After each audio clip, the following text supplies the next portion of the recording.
Sudan में जो सूरत हाल है वो तशवीशनाक है और वहाँ पर जितने भी रिहायशी हैं और दीगर ममालिक के रिहायशी खासतौर पर जो बाहर के सिटीजन होते हैं उनके लिए, उनकी हिफाजत के लिए उनके ममालिक जो हैं वहाँ पर एक तशवीश पाई जाती है। सूडान में फंसे भारतीयों की वापसी के लिए ऑपरेशन कावरी शुरू कर दी है। सूडान में एयर स्पेस बंद है, इसलिए भारतीयों को निकालने के लिए समंदर के रास्ते को चुना गया है। इसी तरह पाकिस्तान के भी कई वहाँ पर शहरी हैं, उनकी सेफ्टी के हवाले से उनके घर वाले, उनके अजीज व अकारिब यहाँ पर परेशान। और ये अब ये ज़हन में रखें कि पोर्ट ऑफ सूडान रशिया के पास है। पोर्ट ऑफ सूडान की जो बंदरगाह है, बंदरगाहों का खेल है सारा। इंडियन नेवी का जहाज INS सुमेधा सरफेस ऑपरेशन में जुटा हुआ है। सूडान में जो जंग छिड़ी हुई है उसके नतीजे में पाकिस्तान एम्बेसी जो कि सूडान में मौजूद है उसकी इमारत को भी गोलियां आके लगी हैं और नुकसान पहुंचा है। प्राइम मिनिस्टर को बाद में पता चलता है, वो जिक्र करता है। What sort of a country is this? कि जो सूडान में मौजूद हैं लोग पाकिस्तानी वहाँ पर मौजूद हैं, उनसे ये कहा गया है कि आप अपना जो है वो ज़्यादा नकलो हरकत ना करें, ज़्यादा एक्टिविटी ना करें, एक ही जगह पर रहें। अब तो अगर मैं अब नतीजा ये हो गया है कि बाहर मिसाल के तौर पे मोहम्मद बिन सलमान वो किसकी बात सुनेगा। अपने देखने वालों को भी मैं अपनी हम्बल रिक्वेस्ट कर चुका हूँ कि प्लीज भारत के न्यूज चैनल्स को, उनके अखबारात को पढ़ा करें ताकि तरक्की आप देखें कि किस तरह कौमें तरक्की करती है। ये मेरी एक बड़ी आज भी रिक्वेस्ट करूंगा। नमस्ते दोस्तों, जय हिंद। हिंदुस्तान स्पेशल में आपका स्वागत है। दोस्तों, सूडान की स्थिति को देखते हुए भारत ने बड़ा फैसला लिया है। भारतीय विदेश मंत्रालय के प्रवक्ता अरिंदम बागची ने कहा है कि ऑपरेशन कावेरी के तहत पहले बैच में 278 भारतीयों को नेवी के जहाज INS सुमेधा से सूडान पोर्ट से सऊदी अरब के जेद्दा पहुंचाया गया है। इसके बाद 148 और 135 भारतीयों को भारतीय वायुसेना के C-130J एयरक्राफ्ट से जेद्दा लाया गया है। अब इन्हें जल्द ही एयरलिफ्ट कर भारत पहुंचाया जाएगा। सूडान में तख्ता पलट के लिए सेना और पैरा मिलिट्री फोर्स के बीच 15 अप्रैल को लड़ाई शुरू हुई थी। वर्ल्ड हेल्थ ऑर्गेनाइजेशन के मुताबिक 459 लोगों और सैनिकों की मौत हो चुकी है। 4072 लोग घायल हो गए हैं। सूडान में 72 घंटे का सीज फायर 27 अप्रैल रात 12 बजे तक है। इस दौरान इस समय में अन्य देशों को अपने नागरिकों को निकालने का समय है। मोदी सरकार ने सूडान में फंसे भारतीयों की सुरक्षित वापसी के लिए ऑपरेशन कावरी शुरू कर दी है। सूडान में एयर स्पेस बंद है, इसलिए भारतीयों को निकालने के लिए समंदर के रास्ते को चुना गया है। INS सुमेधा सूडान के पोर्ट पर पहुंच चुका है। विदेश मंत्री के मुताबिक करीब 500 भारतीय सूडान के पोर्ट पर पहुंच चुके हैं।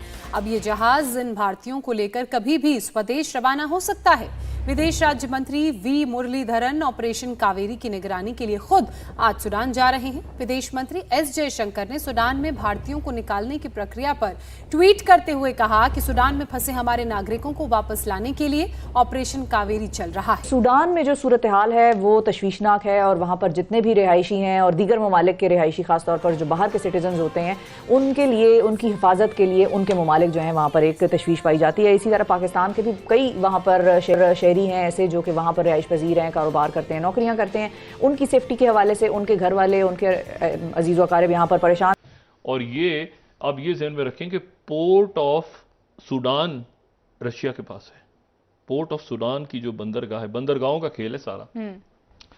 और ये बंदरगाहों का जो खेल है, ये पोर्ट ऑफ सूडान जो है ये जैसे जिबूती है ना। अच्छा, अमेरिकन ने अपने मजीद टूल्स भेजे हैं कि जिबूती से ये किसी वक्त सूडान में जो मिस्र के अमेरिका के सफ़ीर थे उनके काफिले पे हमला भी हुआ। सही। तो उन्होंने वहाँ से फौरी तौर पे उनका ये है कि शायद हमें अमेरिकन को कुछ 2000 के करीब अमेरिकन हैं, उनको निकालना पड़ जाए। ठीक है। तो अमेरिकन को कहाँ से? जिबूती से। जिबूती में जो है वो स्पेशल ट्रूप्स मौजूद हैं जो निकालें।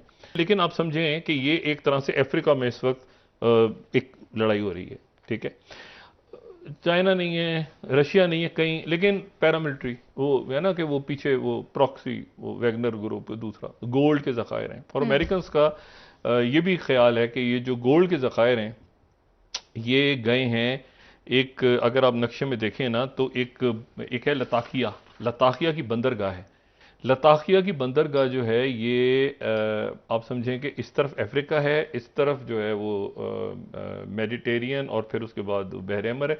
तो ये यहाँ से ये सूडान से लिबिया से आगे जो है वो उनकी जो बंदरगाह है अल खादिम एयरबेस सॉरी जो एयरबेस है अल खादिम एयरबेस, और अल खादिम एयरबेस से जहाज़ फ्लाई करते हैं और वो जाके लैंड होते हैं लताकिया की एयरबेस पे शाम में। सूडान में जो जंग छिड़ी हुई है उसके नतीजे में पाकिस्तान एम्बेसी जो कि सूडान में मौजूद है उसकी इमारत को भी गोलियां आके लगी हैं और नुकसान पहुंचा है, जिस पर पाकिस्तानी अथॉरिटीज़ की तरफ से कहा गया है कि ये वियना कन्वेंशन की वायलेशन है।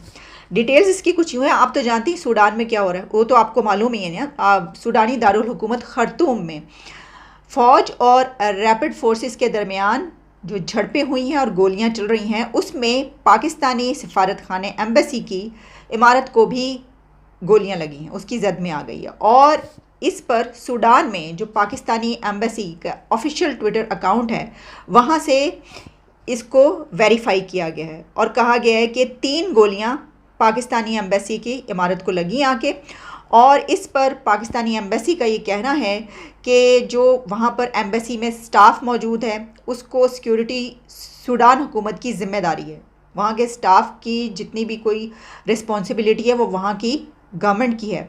तो अगर वो हमारे स्टाफ को मतलब सेफ़ एंड सिक्योर नहीं कर सकते तो ये वियना कन्वेंशन की खिलाफ वर्जी है। सिफारत खाने ख़ास तौर पर उन्होंने कहा कि जो हमारे सिफारत खाने हमारी एम्बेसी पर गोलियां चली हैं और उसको नुकसान पहुंचा है तो ये वियना कन्वेंशन की खिलाफ वर्जी है। ये उन्होंने एक आवाज़ उठाई है और इसमें ये भी किया गया है कि जो सूडान में मौजूद हैं लोग पाकिस्तानी वहाँ पर मौजूद हैं, उनसे ये कहा गया है कि आप अपना जो है वो ज़्यादा नकलो हरकत ना करें, ज़्यादा एक्टिविटी ना करें, एक ही जगह पर रहें।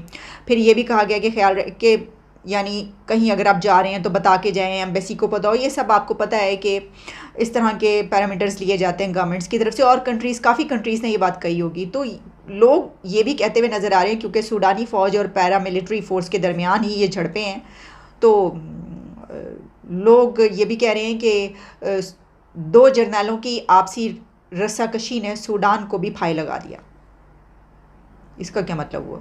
2 जर्नैलों की आपसी लड़ाई ने सूडान को भी तबाह व बर्बाद कर दिया, तो और किसको किया? पता नहीं ऐसी बातें क्यों करते हैं लोग। अच्छा, हम ज़रा जो है वो आगे बढ़ते हैं। वैसे मैं आपको ये बता दूं कि 200 से ज़्यादा लोग जो हैं वो वहाँ पे हलाक हो चुके हैं। सर मेरे पास ना इस वक्त, असल में तो मैंने इस वीडियो पर बात करनी थी लेकिन ये भी एक बड़ी अहम खबर है तो मैंने सोचा मैं आपके सामने रख दूँ। एक मौलवी साहब की वीडियो देखी हमने और 14 तबक रोशन हो गए, मतलब दिमाग के सारे दरवाजे और खिड़कियां एकदम से ठा ठा ठा करके खुल गए। हमने कहा ये क्या कह रहे हैं मौलवी साहब? जनाबे मोअज़्ज़िज़ और मोहतरम मौलवी साहब जो फरमा रहे हैं, जब आप सुनेंगी तो आपकी भी सिट्टी गुम हो जाएगी, आपके हवास गुम हो जाएंगे कि इन्होंने कहा क्या।